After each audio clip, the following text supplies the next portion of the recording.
जब हम champions trophy का जिक्र करते हैं तो एक बात जो मैं यहाँ पर कहना चाहूँगी कि जिन खिलाड़ियों ने अच्छा परफॉर्म किया वो बाद में खेल नहीं सके, की गल हुई? ये वो मैं नहीं खेल सका, बाकी तो खेले। मेरे ख्याल में तीन ओडीआई खेला, उसके बाद मैं टीम से बाहर हो गया। बट बाकी देखें, बाबर कंटिन्यू किया, फ़खर जमान ने कंटिन्यू किया, शदाब ने कंटिन्यू किया, हसन अली ने काफ़ी देर कंटिन्यू किया, सरफराज काफ़ी देर उसके बाद भी खेलते रहे। काफ़ी सारे प्लेयर्स थे कंटिन्यू किया, सिर्फ आई थिंक उनमें से शायद मैं ही था जो जो एग्जिट कर गया था जल्दी। अच्छा, जब हम आपके करियर का जिक्र करते हैं, आप आउट ऑफ फॉर्म भी नहीं थे, अच्छा भी खेल रहे थे, क्यों आप आके 97 मैचेस पे आप आके वो नर्वस 90 हो गए? आप क्या ऐसी वजह बनी? वही कह सकते हैं कि 97 पे आउट हो गया। बट आई फील के उस टाइम पे जो आप ऐसे स्टेज पे होते हैं करियर के जहाँ पर आप चाहते हैं कि अच्छा फिनिश करें, और मेरे हमेशा से ख्वाहिश थी कि मैं इन आउट ना हूँ कभी भी टीम से। जब इन आउट होना शुरू तो इट मीन्स कि जब specially right at the and, ये तो आई फेल्ट के उस टाइम पे मैं इन आउट शुरू हो गया। 100 का मेरा टारगेट था, उसके बाद मैंने रिटायरमेंट लेनी थी। लेकिन बट उस टाइम पे ऐसी सिचुएशंस बन गई कि मैंने बेहतर समझा कि यार 100 टेस्ट तो हो भी जाए ना भी हो, तो एक प्राइड है, एक कंट्री के लिए भी ऑनर था, एक और प्लेयर होता जो 100 टेस्ट खेल लेता। लेकिन आई फेल्ट कि यार इससे बेहतर है कि अब इन आउट होने से बेहतर है कि मैं रिटायरमेंट ले। अच्छा हिना जी, मेरा एक अजहर अली साहब से एक क्वेश्चन है जी, पूछे कि अंडर 19 की कोचिंग मुश्किल है या फिर अंडर प्रेशर की? आई थिंक अंडर प्रेशर की। राशद मैच ते पैसे लाਉਂਦਾ ਸੀ। अच्छा, ਐਡਾ ਬੇਵਕੂਫ ਹੈ, ਝਲਕੀਆਂ ਤੇ ਵੀ ਪੈਸੇ ਲਾਤੇ। ਇਹਦੇ ਘਰ ਮੀਟਰ ਕੱਟਣ ਵਾਲੇ ਆ ਗਏ। अच्छा, ਉਹਨਾਂ ਨੇ ਕਹਿੰਦਾ ਮੀਟਰ ਵੀ ਕੱਟ ਦਿਓ ਤੇ ਮੇਰੇ ਮੁੰਡੇ ਦੇ ਵਾਲ ਵੀ ਕੱਟ ਦਿਓ ਥੋੜੇ। ਇਹਨਾਂ ਦੇ ਘਰ ਮੀਟਰ ਕੱਟਣ ਵਾਲਾ ਇੰਨਾ ਹੁੰਦਾ ਸੀ ਉਹਨੇ ਇਹਨਾਂ ਨੂੰ ਪਲਾਸ ਲੈ ਕੇ ਦਿੱਤਾ ਸੀ। अच्छा, ਕਹਿੰਦਾ ਮੈਨੂੰ ਉੱਥੋਂ ਆਉਣ ਲੱਗੇ ਯਾਰ ਯਾਦ ਨਹੀਂ ਰਹਿੰਦਾ, ਤੁਸੀਂ ਆਪਣੇ ਘਰ ਹੀ ਰੱਖ ਲਓ।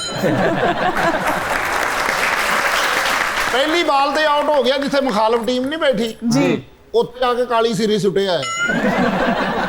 अच्छा, क्रिकेटर्स की बहुत ज़्यादा ट्रोलिंग होती है, मैं समझती हूँ बहुत अनलकी भी हैं।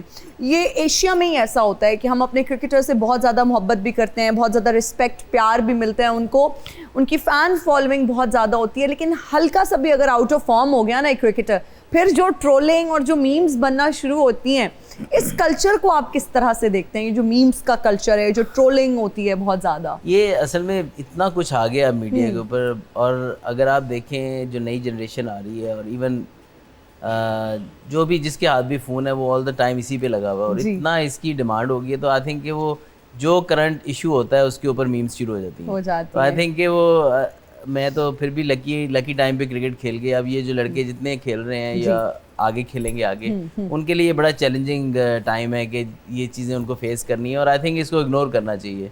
आई फील कि जो लोग ये कर रहे हैं ना, जो बहुत ज़्यादा एक्सट्रीम पे चले जाते हैं उस पर, उनको ज़रा एहतियात करनी चाहिए, क्योंकि ये सोचें कि अगर आपके बारे में कोई ऐसी मीम बनाए, जो लोग वहाँ पे पहुँचते हैं ना, मैं आपको अगर बैकग्राउंड बताऊँ, बहुत मेहनत करके वहाँ तक पहुँचते हैं, बड़ा उनकी स्ट्रगल होती है, वो हमेशा से ये बड़ी बड़ी गाड़ियों में नहीं फिर रहे होते, तो बड़ी एफर्ट करके वहाँ तक पहुँचे होते हैं। हम उनकी गाड़ियों का मजाक उड़ाते हैं, उनके घरों का मजाक उड़ाते हैं, देखिए जी ये इनको इतनी सैलरीज मिल रही हैं, उनके वो जो बैग उठा के पैदल चल के जाना, उनका बैग उठा के गाड़ियों में बसों में धक्के खाना, ये सारी चीज़ें जब वो गुजरे होते हैं तो उस चीज़ को रियलाइज़ करना चाहिए कि इसमें बड़ी मेहनत है। तो जब आप ग्राउंड में जाते हैं, आप 0 पे आउट होते हैं ना 2-3 दफ़ा, तो दोबारा ग्राउंड में अंदर एंटर होने के लिए कितनी करेज चाहिए, ये उनको पता है, जो ट्रोल कर रहे होते हैं उनको नहीं पता। अबू धाबी में ऑस्ट्रेलिया के खिलाफ जब आप खेल रहे थे, तो एक आपने शॉट खेला था, आपको लगा कि बॉल जो बाउंड्री क्रॉस कर गई है जी, लेकिन आप पिच में जाके दरमियान असद शफीक साहब के साथ खड़े होकर बातें कर रहे हैं,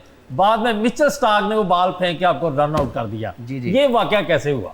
एट द टाइम वो आपको एक्सपेक्टेशन नहीं होती कि इस तरह की चीज़ हो जाएगी, तो बस एक चीज़ होनी थी, वायरल होनी थी, और मेरा ख्याल है मैं जब उस तरह आउट हो गए, दिन ख़त्म हुआ, होटल वापस गए, तो मेरे बच्चे कहते हैं कि आपको पता है आपके 300 सेंचुरी से ज़्यादा व्यूज़ हो चुके हैं इस डिस्मिसल में, तो कुछ घंटों में ये चीज़ होगी। तो कई दफ़ा ऐसी चीज़ें होती हैं, और मैंने उसको एक बड़ा बाद में सवाल भी बड़े होते हैं तो मैं एक फ़नी वे में लेता हूँ, बट अगेन ये ऐसी चीज़ें हैं कि इसको आप कभी सोच के नहीं देखते कि यार ये कभी होगी मेरे साथ, but that's what it is, हो गया। और आप लोग आज तक एक सवाल मिल गया करने के लिए। है ना, सबके पास हाँ, सवाल है। ਸਾਰੇ ਜਿਹੜੇ ਬੌਲਰ ਨੇ ਨਾ ਉਹ ਅੰਪਾਇਰ ਨੂੰ ਫੜਾ ਕੇ ਜਾਂਦੇ ਨੇ ਆਪਣੇ ਚਾਚਾ ਕ੍ਰਿਕਟ ਵੀ ਆਏ ਸੀ ਉਸ ਮੈਚ ਤੇ। ਅੱਛਾ ਜੀ ਉਹ ਆਏ ਸੀ ਤੇ ਉਹਨਾਂ ਦੀ ਵਜ੍ਹਾ ਤੋਂ ਮੈਂ ਆਊਟ ਹੋ ਗਿਆ।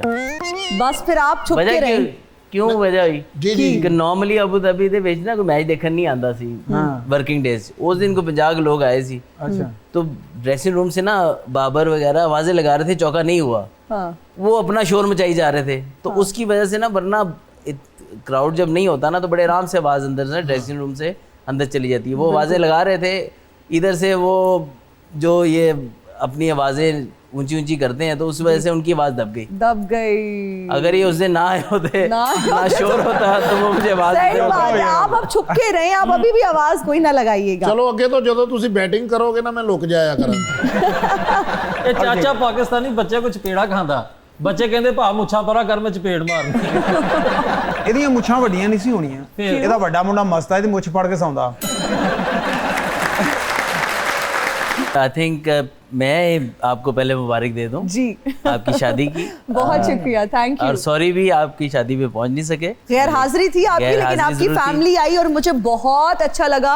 उन्होंने मेरे सारे इवेंट्स अटेंड किए, तो मीन्स अ लॉट। ਇਹਨਾਂ ਦੀ ਫੈਮਿਲੀ ਵੀ ਗਈ ਸੀ ਵਿਆਹ ਤੇ। ਅੱਛਾ। ਸ਼ਾਦੀ ਹਾਲ ਦੇ ਬਾਹਰ ਫਿਰਨ, ਮੈਂ ਕਿਹਾ ਵਿਆਹ ਤੇ ਸੱਦਿਆ, ਕਹਿੰਦੇ ਨਹੀਂ ਉਹ ਅੱਧੇ ਨਾਨ ਨੇ ਜਿਹੜੇ ਛੱਡਦੇ ਉਹ ਲੈਣ ਆਏ। ਅੱਛਾ ਰਾਸ਼ਦ ਵਰਗਾ ਹਰ ਵਿਆਹ 'ਚ ਵੜਿਆ ਹੁੰਦਾ, ਜਿਹੜਾ ਪੁੱਛੋ ਕੁੜੀ ਵੱਲੋਂ ਮੁੰਡੇ ਵੱਲੋਂ ਰਲ ਕੇ ਪੁੱਛ ਲੈਣ ਮੈਂ ਬਾਂਡੇ ਦੋਣ ਵਾਲੀ ਦਾ ਪੁੱਤ ਆ। वैसे सहूलत के लिए उन्होंने पहले आधे काटे होते हैं ताकि पता न लगे आधे हैं या पूरे। अच्छा, अंडर 19 एशिया कप का भी जो रिजल्ट था, वो चैंपियंस ट्रॉफी जो हुई थी 2017 में, उससे मिलते जुलते ही नताइज थे। बिल्कुल ऐसे ही था, सिमिलर स्टोरी। पहला मैच हम मतलब हारे, डोमिनेट किया इंडिया ने हमें, और फिर फाइनल भी उसी तरह वन साइडेड हुआ जैसे चैंपियंस ट्रॉफी का हुआ था, लेकिन रिजल्ट ऑब्वियसली उसी तरह जैसे हम सब ख्वाहिश कर रहे थे। सबसे ज़्यादा मुझे यहाँ खुशी होती है उन बच्चों के लिए, और जिस तरीके से उन्होंने मेहनत की, तमाम क्रेडिट आई थिंक जो उन बच्चों का है, क्योंकि पीछे एक साल में बहुत ज़्यादा क्रिकेट उनको खेलने को नहीं मिली। सिर्फ वो कैंप्स कर रहे थे और डोमेस्टिक क्रिकेट भी ज़्यादा नहीं मिली।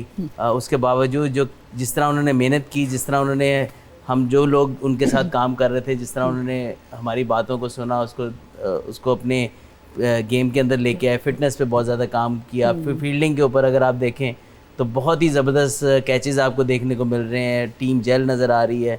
जब भी हम बात करते हैं पाकिस्तान की क्रिकेट की, तो हमें लैग नज़र आता है फिटनेस के अंदर और फील्डिंग के अंदर, और जितनी उनके लिए तालियां और जितने उनके प्रेज हो उतना काम है, उतना काम है वाकई। अच्छा, जब हम चैंपियंस ट्रॉफी का जिक्र करते हैं, तो एक बात जो मैं यहाँ पर कहना चाहूँगी कि जिन खिलाड़ियों ने अच्छा परफॉर्म किया वो बाद में खेल नहीं सके, की गल हुई? ये वो मैं नहीं खेल सका, बाकी तो खेले। मेरे ख्याल में तीन ओडीआई खेला, उसके बाद मैं टीम से बाहर हो गया। बट बाकी देखें, बाबर कंटिन्यू किया, फ़खर जमान ने कंटिन्यू किया, शादाब ने कंटिन्यू किया, हसन अली ने काफ़ी देर कंटिन्यू किया, सरफराज काफ़ी देर उसके बाद भी खेलते रहे।